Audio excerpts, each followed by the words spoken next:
Hello everyone, कैसे हैं आप सभी। स्वागत है आपका हमारे चैनल बीओ के रिफ्लेक्शन ऑन लर्निंग पर।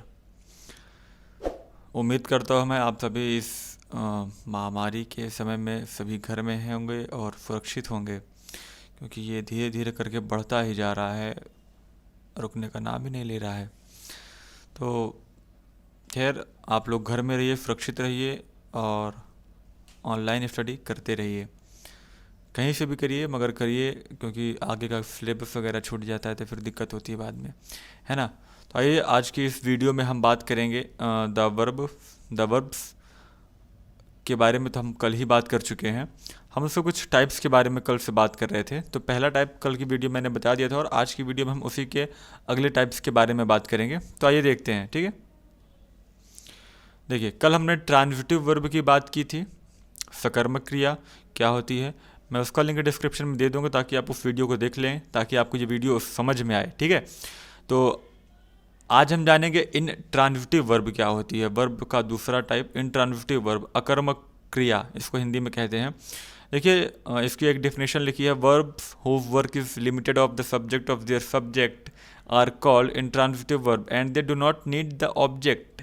ठीक है, कहना चाह रहा है कि इंट्रांजिटिव वर्ब वो एक ऐसी वर्ब होती है जो अगर वर्ब सब्जेक्ट के साथ अगर वो लग जाए ना, तो वो वहीं पर अपना एक पूरा मीनिंग दे देती है, उसको किसी ऑब्जेक्ट की ज़रूरत नहीं पड़ती है। इंट्रांजिटिव और ट्रांजिटिव वर्ब में एक छोटा सा डिफरेंस होता है कि ट्रांजिटिव वर्ब में आपको ऑब्जेक्ट की ज़रूरत पड़ती है। विदाउट ऑब्जेक्ट आप उसको नहीं सेंटेंस कंप्लीट कर सकते, बट इंट्रांजिटिव वर्ब में आपको ऑब्जेक्ट की ज़रूरत नहीं पड़ती है, ठीक है। तो यही इंट्रांजिटिव वर्ब की डेफिनेशन है।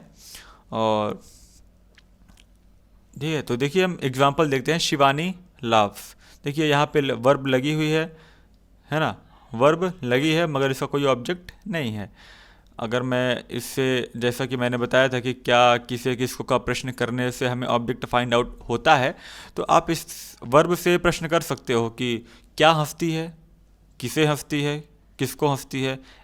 कोई जवाब आपको नहीं मिल रहा है ना। तो Shivani loves, the boys run, the bus stopped.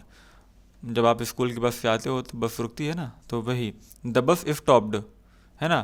तो वही चीज़ है ये कि यहाँ पे इंट्रांजिटिव वर्ब को ऑब्जेक्ट की ज़रूरत नहीं पड़ती है ना। बस इतना सा ही। अब आगे देखते हैं। नोट में क्या लिखा हुआ है। Some words are given to complete the sentence with some intransitive verbs which are called complements. These verbs are called verb of incomplete predication of or linking verb. These incompletes are these complements, sorry, are related to the subject and hence they are called subjective complement. Note में ये लिखा हुआ है कि कभी कभी कुछ ऐसे सेंटेंस होते हैं या फिर कुछ ऐसी वर्ब्स होती हैं जो लिंकिंग वर्ब और वर्ब ऑफ इनकम्प्लीट प्रेडिकेशन की मैंने बात की, वो ऐसी वर्ब्स होती हैं अगर वो किसी सेंटेंस में लगी हों तो वो सेंटेंस अधूरा रहता है। फिर भी होता इंट्रांजिटिव ही है बट अधूरा रहता है। तो वहाँ पे हमें कॉम्प्लीमेंट को हिंदी में पूरक कहते हैं, उसकी आवश्यकता पड़ती है एक सेंटेंस को कंप्लीट करने के लिए, ठीक है। तो वही यहाँ पर बताया गया है कि कभी कभी ऐसा होता है, कुछ वर्ब्स होती हैं ऐसी जहाँ पर हमें कॉम्प्लीमेंट की ज़रूरत पड़ती है एक सेंटेंस को पूरा करने के लिए, ठीक है। तो यहाँ पे एग्जांपल दिया हुआ है, जैसे कि देखिए intransitive verb is, was, were, is, ठीक है। Subject he, my sister, the players, the match. अब देखिए ही इज अ फार्मर, एक सेंटेंस लिखा है ही इज अ फार्मर, इसका मतलब है कि वह एक किसान है, ठीक है। अब अगर मैं कॉम्प्लीमेंट को ना लगाऊं, केवल सब्जेक्ट और इंट्रांजिटिव वर्ब ही लिखा हो, ही इज, वह है क्या, इसका कोई एक मीनिंग, एक सेंस नहीं निकल रहा है ना। इस सेंटेंस से ये पता चल रहा है कि वह क्या है, ठीक है। तो इसीलिए यहाँ पर कॉम्प्लीमेंट का यूज़ किया जाता है ताकि सेंटेंस को पूरा किया जा सके। दूसरा एग्जाम्पल है माई सिस्टर वॉज सैड, मेरी बहन दुखी थी, उदास थी। The players were in the field, the match is over, ठीक है। तो यहाँ पर ये जो कॉम्प्लीमेंट लगा है ये सेंटेंस को कंप्लीट करने के लिए लगा है, ठीक है। अब देखिए कॉम्प्लीमेंट भी दो तरीके के होते हैं, two types of complements. Subjective complements और होता है ऑब्जेक्टिव कॉम्प्लीमेंट्स।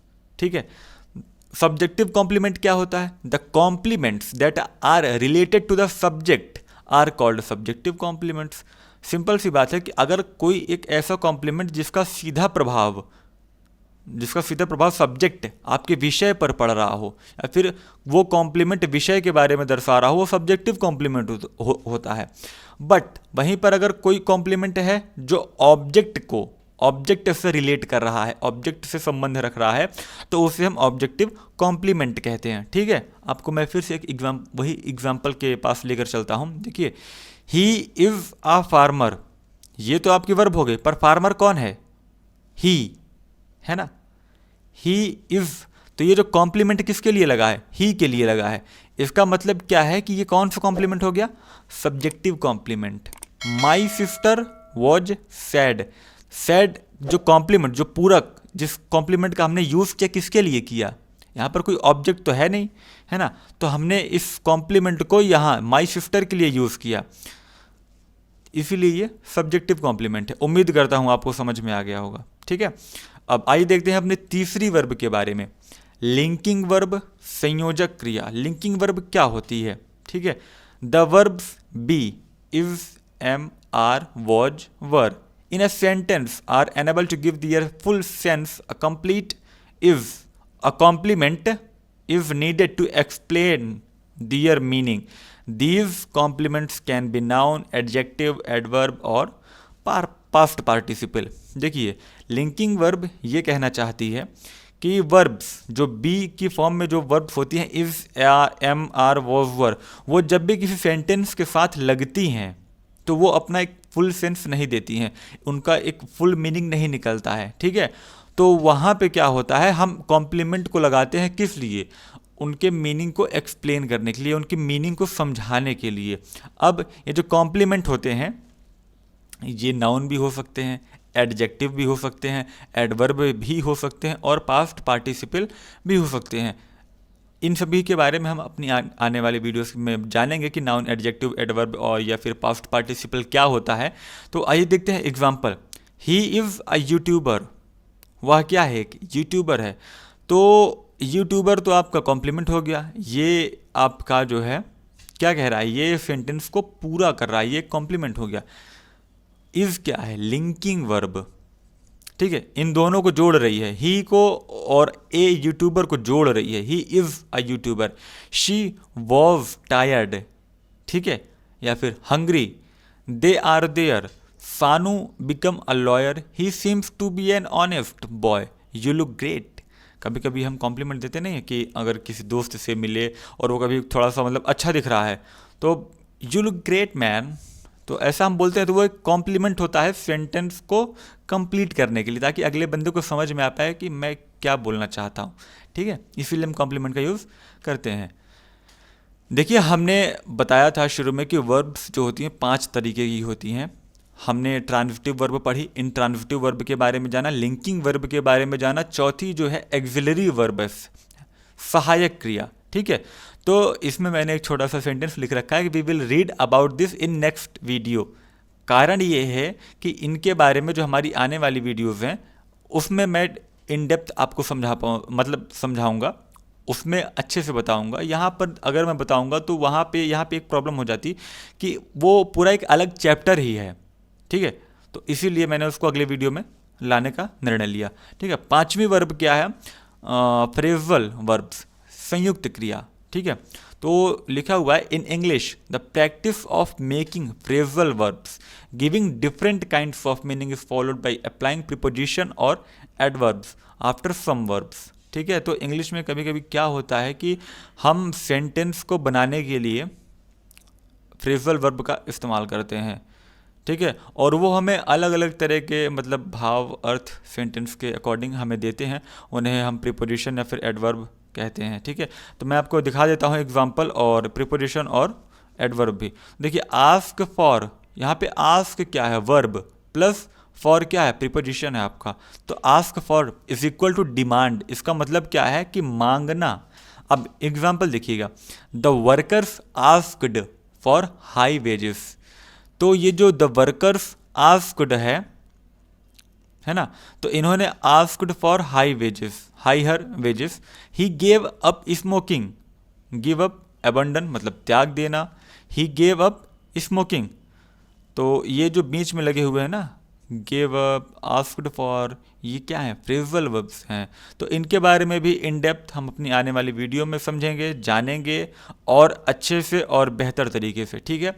फिलहाल जो 9th और 10th का जो सिलेबस होता है उसमें इतना ज़्यादा डीपली पढ़ने की आवश्यकता नहीं होती है कि एकदम मतलब एकदम मास्टरमाइंड ग्रामर का नहीं बनना है, ठीक है।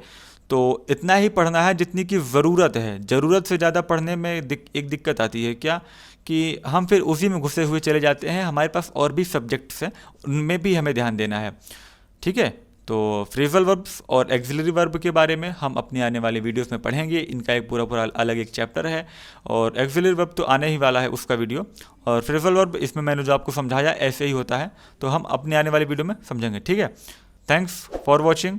घर में रहिए, सुरक्षित रहिए, ठीक है। अगर आपको कोई डाउट हो, कोई दिक्कत हो, कोई परेशानी हो, कुछ समझ में ना आया हो, कुछ आप पूछना चाह रहे हो, तो आप मुझे मेरे व्हाट्सएप नंबर पर डायरेक्ट मैसेज कर सकते हो, या फिर ईमेल से आप मुझे पूछ सकते हो, ठीक है। Thank you.